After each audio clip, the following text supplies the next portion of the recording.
નમસ્કાર દર્શક મિત્રો, સ્વાગત છે તમારું મનન ટાઈમ ન્યૂઝમાં। ગુજરાતમાં વીઆઈપી વ્યક્તિઓને પરમિટથી અંગ્રેજી દારૂની મજા માણવાની છૂટ અને ગરીબ મજૂરોને ઠેર ઠેર ચાલતા દેશી દારૂ અડ્ડામાં મજા માણવાની છૂટ।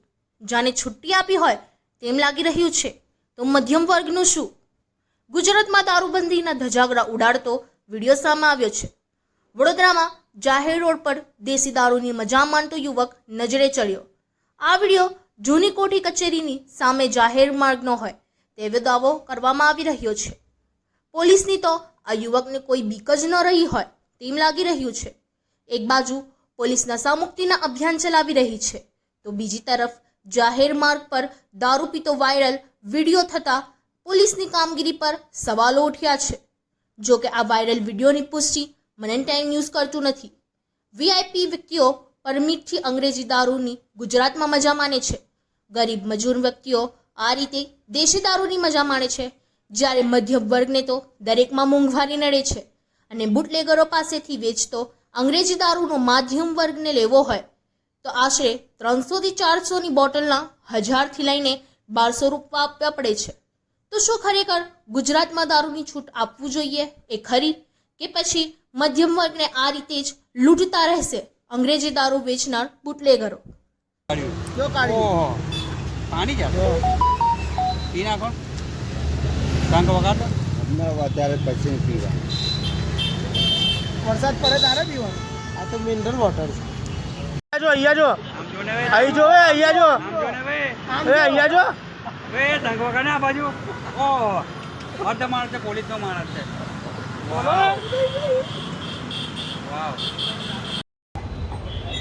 ગઈકાલે એક વિડીયો વાયરલ થયો હતો, જેમાં જાહેર માર્ગ પર એક યુવક દેશી દારૂ પી રહ્યો હતો। એના વિશે તમે શું કહેશો?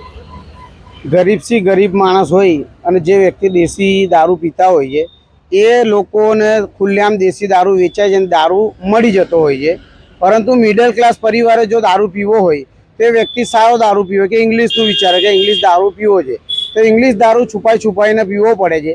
એના કરતાં બહેતર છે કે ગુજરાતમાં દારૂની છૂટી થઈ જાય તો સારો દારૂ મળે તો લોકોના શ્વાસ જોડે ચેડા ના થાય, કેમ કે અત્યારે જે દેશી દારૂ મળે છે એ દેશી દારૂ ટોટલી કેમિકલવાળો દારૂ હોય છે, એનાથી 40-45 વર્ષની અંદર લોકો છે ને મૃત્યુ પામે છે।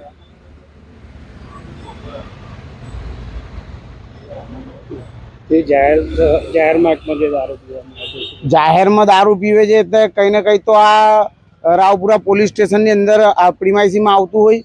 વિડીયો વાયરલ થયો એટલે પોલીસ માટે બી એક શરમજનક બાબત કહેવાય, કેમ કે આપણે તો જોઈએ જ છે ઓલ વડોદરા સિટીની અંદર દેશી દારૂ તો બેફામ રીતે જાહેર રોડ પર જ વેચાતો હોય છે, ખુલ્લેઆમ જ વેચાતો હોય છે, એટલે પોલીસ માટે એક શરમજનક બાબત છે।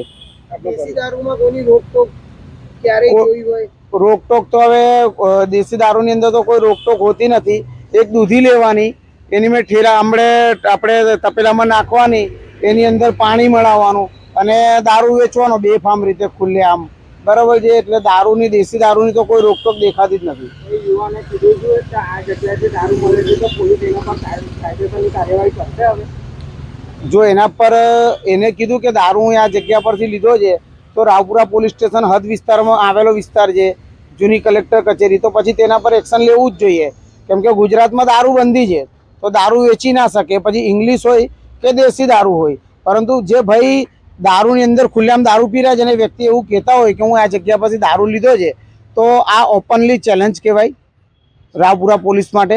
એટલે તાત્કાલિક ધોરણે તેના પર ફરિયાદ થવી જોઈએ દારૂવાળા પર, અને જે સેક્શનો લાગતી હોય, અને નવો કાયદાની વાત કરીએ છીએ કે નવા કાયદા આવ્યા છે, જે આપણે જે અંગ્રેજોના ટાઈમની જે કલમો હતી તેને નાબૂદ કરવામાં આવી, તો કાયદો હજુ કંઈ ને કંઈ ગરીબ, મિડલ ક્લાસ અને અમીર માટે ત્રણ માટે કાયદો અલગ જ છે।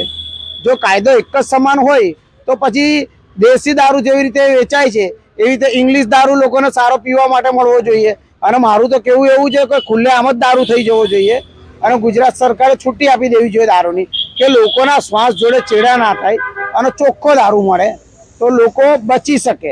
કેમ કે દેશી દારૂની અંદર આપ જોઈ શકો છો, દેશી દારૂમાં 40-45 વર્ષ ઇનફ છે જીવન માટે। 40-45 વર્ષમાં માણસ મૃત્યુ પામે જ છે। યોગેન્દ્ર બારોટ, સામાજિક કાર્યકર।